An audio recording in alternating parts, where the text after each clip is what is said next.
पूर्व पश्चिम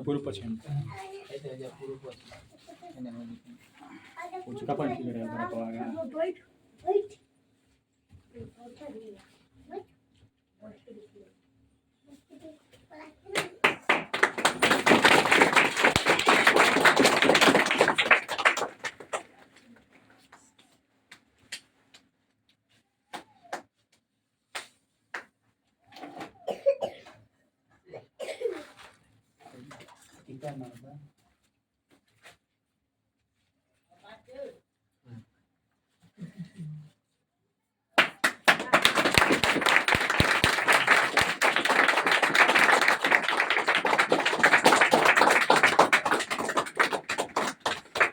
शब्द अपना बात से कुछ बोल दिया हमने ये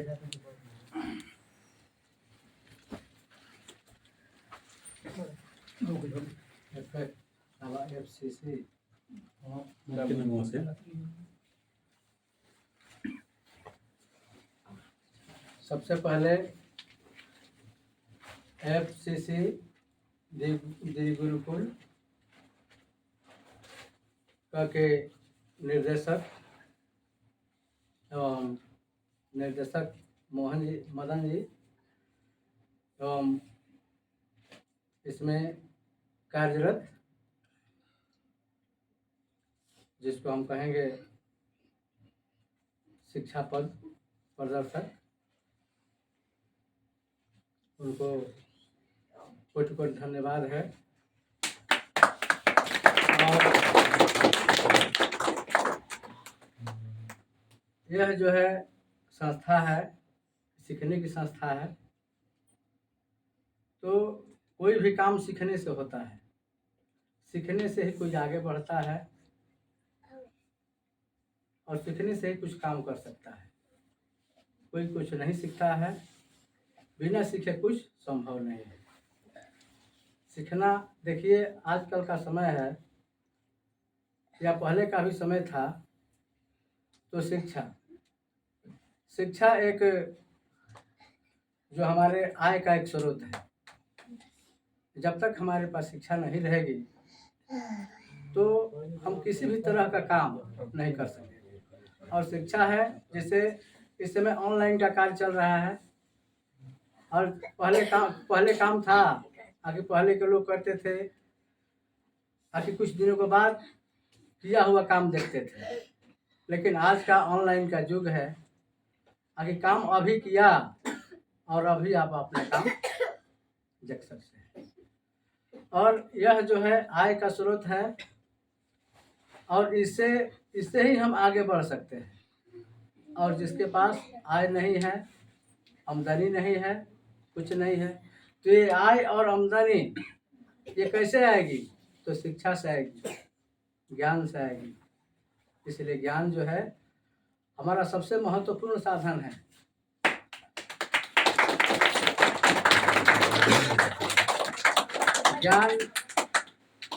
ज्ञान के अभाव में हम कुछ नहीं कर सकते हैं। जहाँ कहीं भी जाएंगे अपने ज्ञान का प्रयोग कर सकते हैं। और यह जो है ज्ञान यहाँ ही नहीं, जिसे कहा जाता है कि विद्वान सर्वत्र पूज्यते। राजा जो है, यानी राजा स्वदेशे पूज्यते और विद्वान सर्वत्र पूज्यते। यानी राजा जो है अपने राज्य में ही पूजे जाते हैं, लेकिन विद्वान जो है, विद्वान की पूजा हर जगह होती है। तो जो भी सीखेंगे विद्वान बनेंगे, ज्ञानी बनेंगे, और यहाँ नहीं तो दूसरे जगह जा करके कहीं अपना धनोपार्जन का काम करेंगे, उससे उनको जीविका चलेगी। और देखिए ज़्यादातर तो शिक्षा नौकरी करने से ही नहीं है, ज्ञान से है। ज्ञान अगर कहीं भी जाएंगे तो ज्ञान आपका काम आएगा। धन जो है आपका जो है जहाँ है तो वहीं पर काम करेगा, लेकिन ज्ञान जो है चारों तरफ काम करेगा।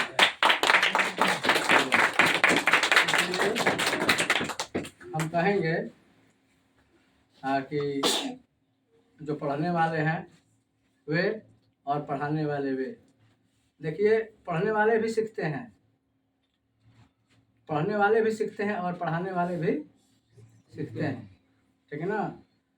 दोनों का आपस में लगाव होता है। ये नहीं कि पढ़ाने वाले पढ़ा रहे हैं और पढ़ने वाले केवल सुन रहे हैं इस तरह से मुख्य दर्शक बन करके। अगर नहीं समझ में आता है बार बार पूछिए, बताने वाले बताएंगे। और हम इसमें जानते हैं कि ऐसे हम लोगों का देहात का माहौल है, लेकिन फिर भी अच्छे जो भी प्रशिक्षणार्थी हैं, प्रशिक्षण देने वाले, वो अच्छे हैं और कुछ सिखाएंगे और कुछ आप लोगों से भी सीखेंगे, ठीक है ना। सीखने और सिखाने की प्रक्रिया हमेशा चलती है। सीखने का अंत कभी नहीं हुआ है और न ज्ञान का अंत हुआ है। हर चीज़ का अंत हुआ है, लेकिन इसका अंत नहीं हुआ है। जितना इसका प्रयोग कीजिएगा, जितना हम इसको इस्तेमाल करेंगे, उतना ही यह आगे की तरफ बढ़ता जाएगा। और यही एक धन है, विद्या ही एक ऐसा धन है कि जो कभी घटने वाला नहीं है। हमेशा जितना हम इसको खर्च कीजिए उतना ही बढ़ता है। यानी कहने का मतलब है कैसे बढ़ता है ये। तो मान लीजिए हमको कोई चीज़ याद नहीं है, भाई देवे याद नहीं है, चाहे किसी को याद नहीं है, किसी ने खड़ा होकर के पूछ दिया तो असमंजस में पड़ जाता है। याद है वो भी या नहीं है वो भी। लेकिन मान लीजिए कि हम हैं, हमको याद है, लेकिन उतना हम उसको स्पष्ट करने में, विस्तृत करने में भूल रहे हैं। लेकिन जब हमसे सवाल कर दिया तो हमारे दिमाग में खटकने लगेगा और दिमाग में मंथन होना शुरू होगा। जब ये मंथन शुरू होगा तो जितना भूली हुई चीज़ें हैं वो स्वतः हमको याद आने लगती है। और फिर उसका विस्तार हम कैसे करें, आगे की तरफ उसको कैसे ले जाएं, ये सोच हम में उभरने लगती है। जो शिथिल पड़ा हुआ है वो कार्य रूप में